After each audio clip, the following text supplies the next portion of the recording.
Welcome to Pennsylvania Newsmakers, and as always, thanks for watching. Well, we're going to have an important consumer update from the Pennsylvania Credit Union Association, but first, you're not going to believe this. There's something called Libre's Law, and it's important, and it's sweeping the state. You got to stay with us for this one.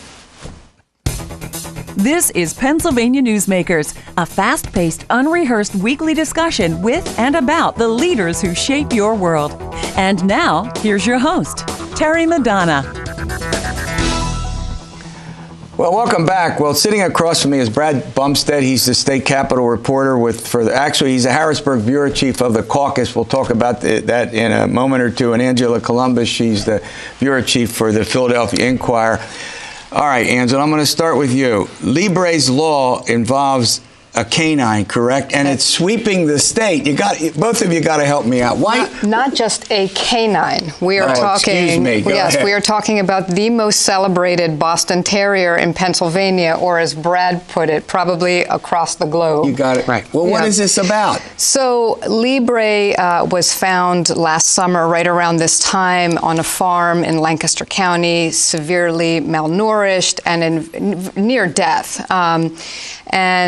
He has since been nursed back to health. They call it the bug-eyed, the miraculous bug-eyed recovery. Oh my, too much. And he has become essentially the lobbyist, so to speak, for toughening animal protection laws in Pennsylvania. Yeah. Now, has Libre been walking around the corridors of the state capitol? He's put in thousands of miles. You know, they've had him up and down hallways. This has been going on for about a year. Who's keeping him now? Who since December? Well, he has an owner over in Lancaster, but Libre, trust me, Terry, is a rock star. Yeah.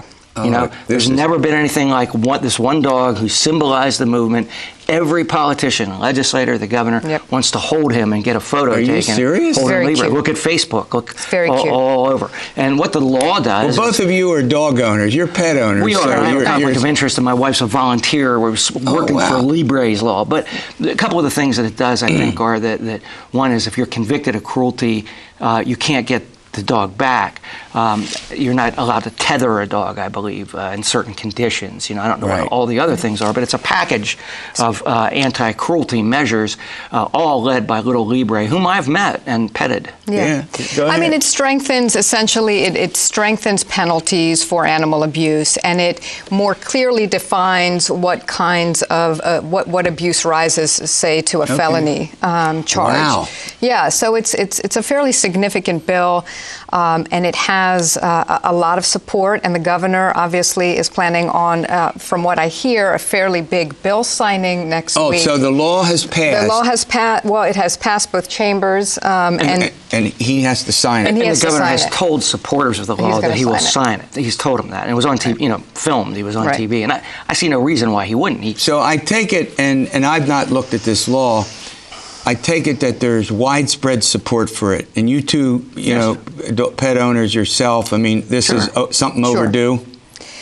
Yeah, I think the state has made lots of improvements over the last decade, starting under former Governor Ed Rendell, to strengthen animal anti-abuse laws.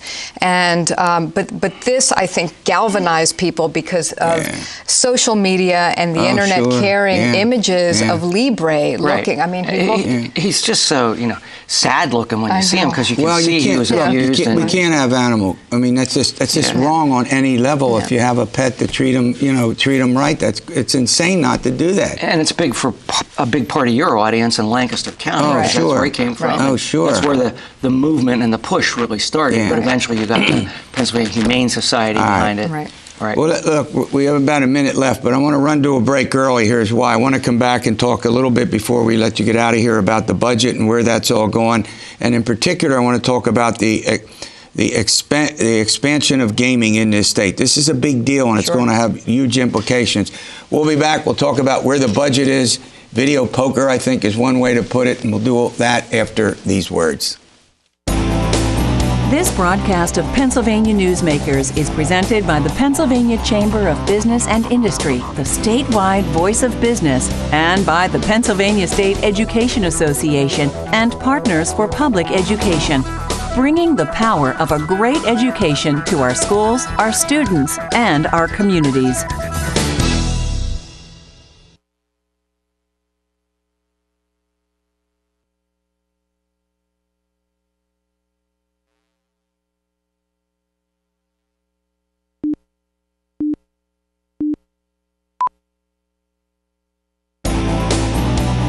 This broadcast of Pennsylvania Newsmakers is brought to you by the Pennsylvania Highway Information Association, the go-to source to learn about transportation projects and issues.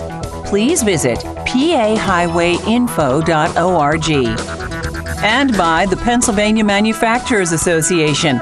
Business in Pennsylvania is our business. Angela Couloumbis and Brad Bumsted join me. Both are reporters, both cover Harrisburg Capital, among other things. So, Brad, let's start out. Let's talk a little bit about the state budget. Where does all this go? There's at least a $1.2 billion shortfall in this year's budget, a $3 billion structural deficit. You went like that, which means the budget... 1.5, I hear. Oh, yeah. Now it's 1 point. Every day it's different. Yeah. And they no general tax hikes. What are they? Are this going to be smoke and mirrors budget? Most likely. Yeah, I mean, there are several ways to do this, but people have been talking about a get-out-of-town budget. They want to get this done. And what that could mean, I'm not saying it will, but would be, a general fund budget in place that's not really balanced and doesn't have the revenue for it, and having to come back and do a fiscal code bill and a revenue bill later on. But they could say that they passed a budget on time. Yeah. And I'm not even sure that'll happen. Yeah. But, they need $1.5 billion. They're looking at gaming as one source of that, but that doesn't do it. Yeah. And the Senate Republicans are looking at borrowing. And alcohol expansion as well, right? Right. Yeah, and going back to the idea of gaming, which was a big deal, and everybody had kind of held it out as the potential savior of this budget. There is great disagreement over how much to expand gambling in this state. Both of us have written about this. I mean, the main part of the bill is to essentially legalize online gambling, but people have thrown in other things, including legalizing these VGTs, or these video gaming terminals. Machines.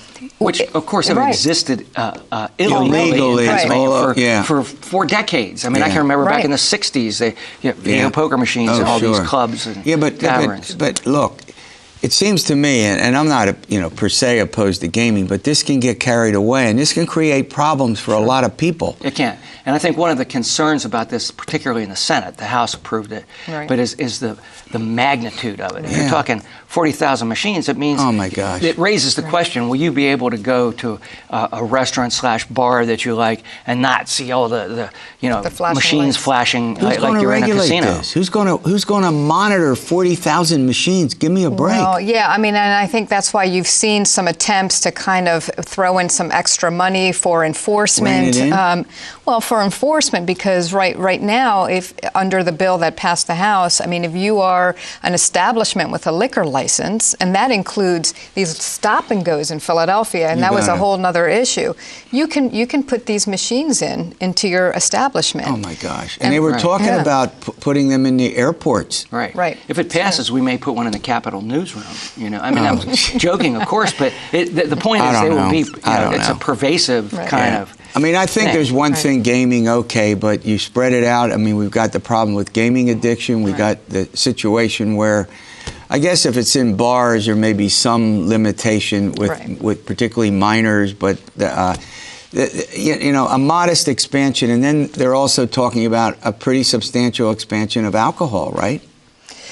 There have been a couple of bills to do that would allow essentially hard liquor to be, which is now the lone bastion of the state stores, to be sold in more commercial, retail-type private establishments. Which would further bleed the state stores to a point that you wonder how much they could exist. I was going to say at one point that, I mean, now they're the wholesale provider and they're enforcement. And some people have said we can't have the Liquor Control Board, its operation do both sale and enforcement, that they, in a sense, are inconsistent with each other. And promotion of alcohol, but also promoting, don't drink too much. It's all conflicting. And the voters in polls that have been done generally support a bigger expansion of alcohol. How much is another matter, but just like with gambling, and go into other states, and it's pretty freely available. All right. Brad, before I let you out of here, this is called the Caucus. Why don't you tell us about this? This is a new publication, relatively new. It began in January. It's sponsored by LNP Media Group in Lancaster. And the Caucus is a weekly print paper that features in-depth reporting, and you can not get it online, but you have to get a subscription. Okay, now, I wanted to make sure I got that in. You can promote the Philadelphia Inquirer and the Daily News now. You've merged, right? That's What's right. That about? I'm giving you both a chance to be promotion people. We've always been owned by the same parent company, but now we content share. Yeah. So you can see all of our stories on Philly.com, right, or you can pick up the legacy edition, so to speak, of the Philadelphia Inquirer or the Philadelphia Daily News. All right. Well, now, while I have you here, we have about a minute and a half left. Redistricting, it's in the federal. It's going to be before the Supreme Court. Question whether you have partisan boundary lines being drawn to favor one party for congressional districts in particular. What's this quick story there? I think that they've filed a lawsuit. Certain advocates who want redistricting reform have filed a lawsuit in state court, and it's expected to go up to the Supreme Court. And I think the idea is that as we approach 2021, which is the next time we will do redistricting based on new census numbers, I think the hope is that there is a different system in place to draw these congressional maps. Right. And I think one of the things that's driven this a lot, of the renewed interest in redistricting, is President Trump and the opposition to President Trump, because a lot of the opponents believe that the only way they can really challenge him is if they get more Democrats in Congress. And there isn't any doubt that over the last two redistricting cycles, the Republicans have used the political dimensions to it, packing doing the things that they do. And the real question is, what does the Supreme Court do with it? Historically, the court, as you both know, has said that political considerations are okay. You can move Democrats and Republicans around. There are other major considerations that would be found unconstitutional. At any rate, great update. I give you some time for promotion for your media outlets, and we'll see you soon. All right, coming up, an important consumer update. You want to stick around for this. This broadcast of Pennsylvania Newsmakers is brought to you by the Pennsylvania Credit Union Association. Pennsylvania Credit Unions, where people are worth more than money. To find a credit union that is right for you, check out ibelong.org. And by the Energy Association of Pennsylvania, Pennsylvania's energy information source.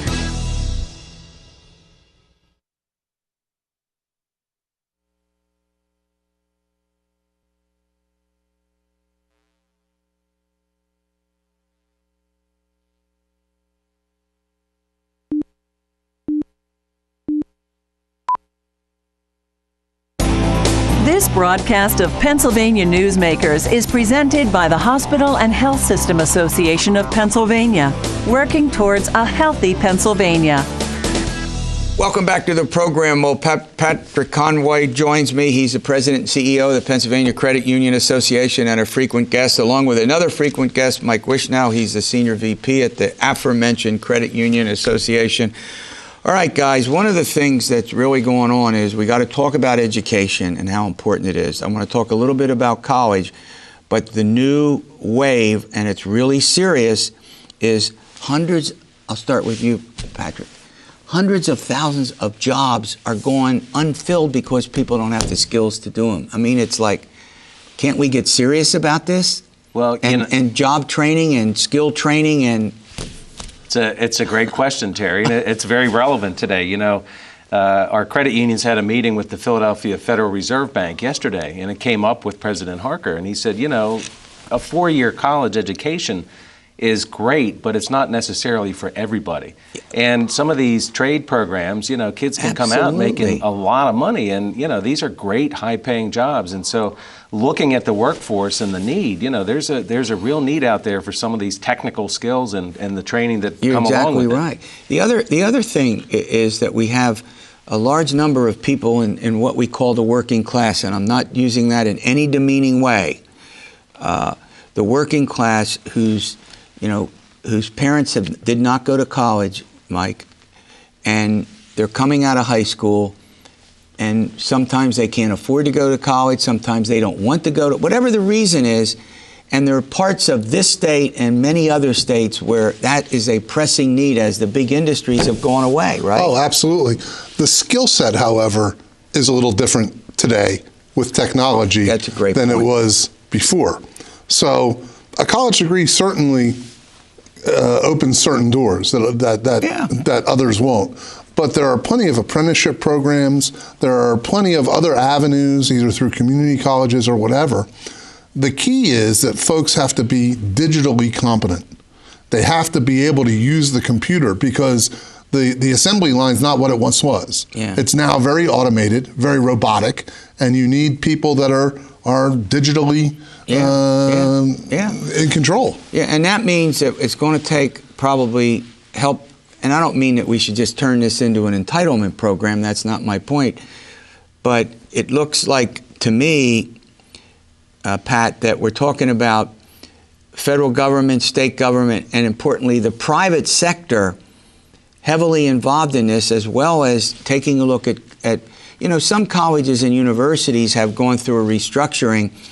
I think Slippery Rock University in our state is one that is in the western part of Pennsylvania doing quite well because they've adapted to these changes that Michael's talking about.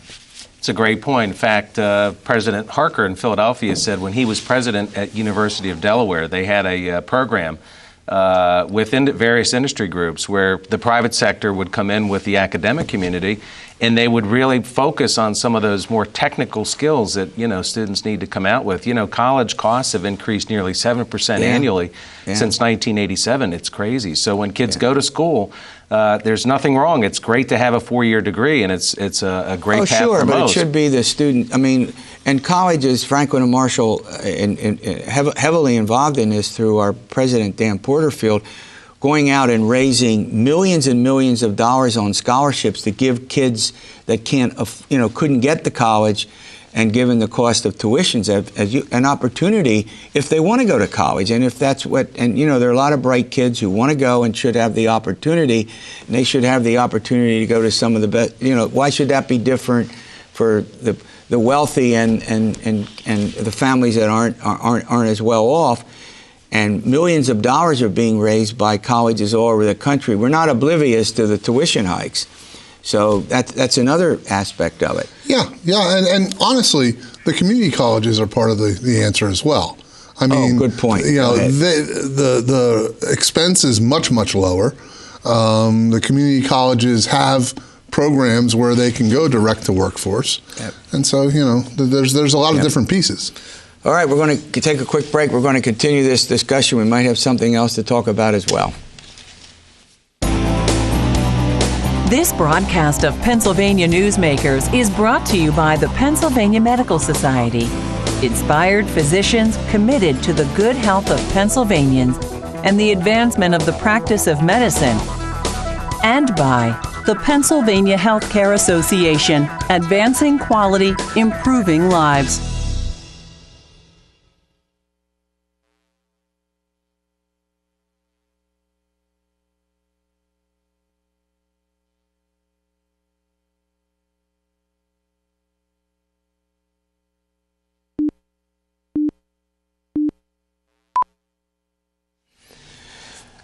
Patrick Conway and Mike Wishnow, they're with the Pennsylvania Credit Union Association, are my guests. Before we get back to the topic, I want to talk about student loans, but we had a bump in the interest rate, right? And we're going to get another bump. What's this going to mean for how, you know where I'm heading with this. Folks who come to you all and want to borrow money, to talk about that a bit. Sure. I'm sorry. It doesn't matter. I looked at you. Michael, go ahead. I'm confused as usual. Oh, no. It's fine. As Pat said, we were with the Federal Reserve folks earlier in the week, and the president of the Fed sits on the federal committee that sets rates. Sets the rates, right. And the rates just went up 0.25%. Okay. What we expect is gradual increases. Slow increases, measured increases. So what you're basically telling me is we're not going to see a percentage hike if you want to buy a car, if you want to go. Now, you folks do this all the time. You want to get a mortgage on a house. We're not looking at some huge hike, right? No. No, I think as Mike said, we're expecting gradual increases. And the issues we talked about before, Terry, tied directly in.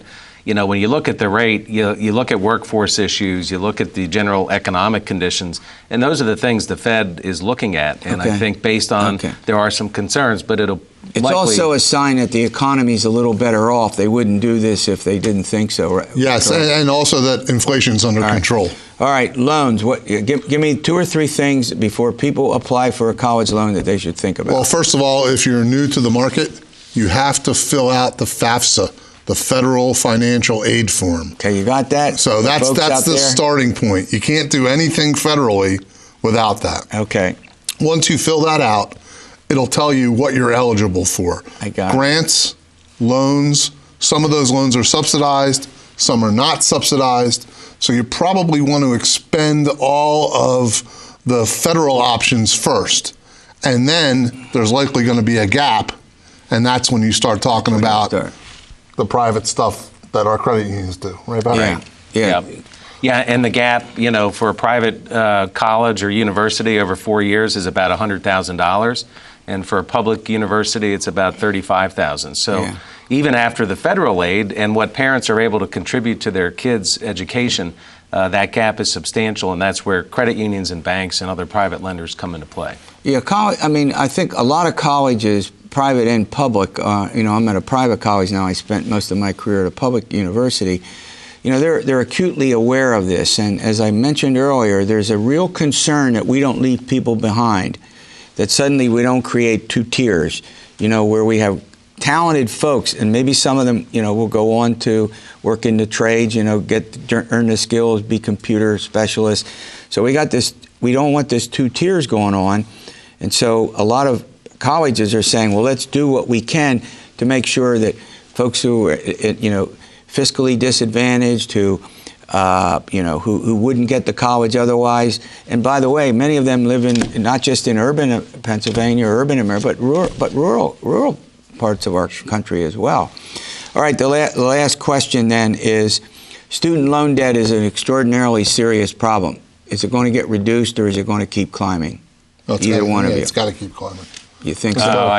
Yeah, it's going to keep climbing. You look at those annual increase that we talked about earlier. I think the debt today for college tuitions is $1.5 trillion. So it's a significant... and it's something that gets carried for, you know, years and years afterwards, right? It goes into the future. Yeah, because, again, when you come out, make no mistake, the average college graduate is still making more money than those that aren't.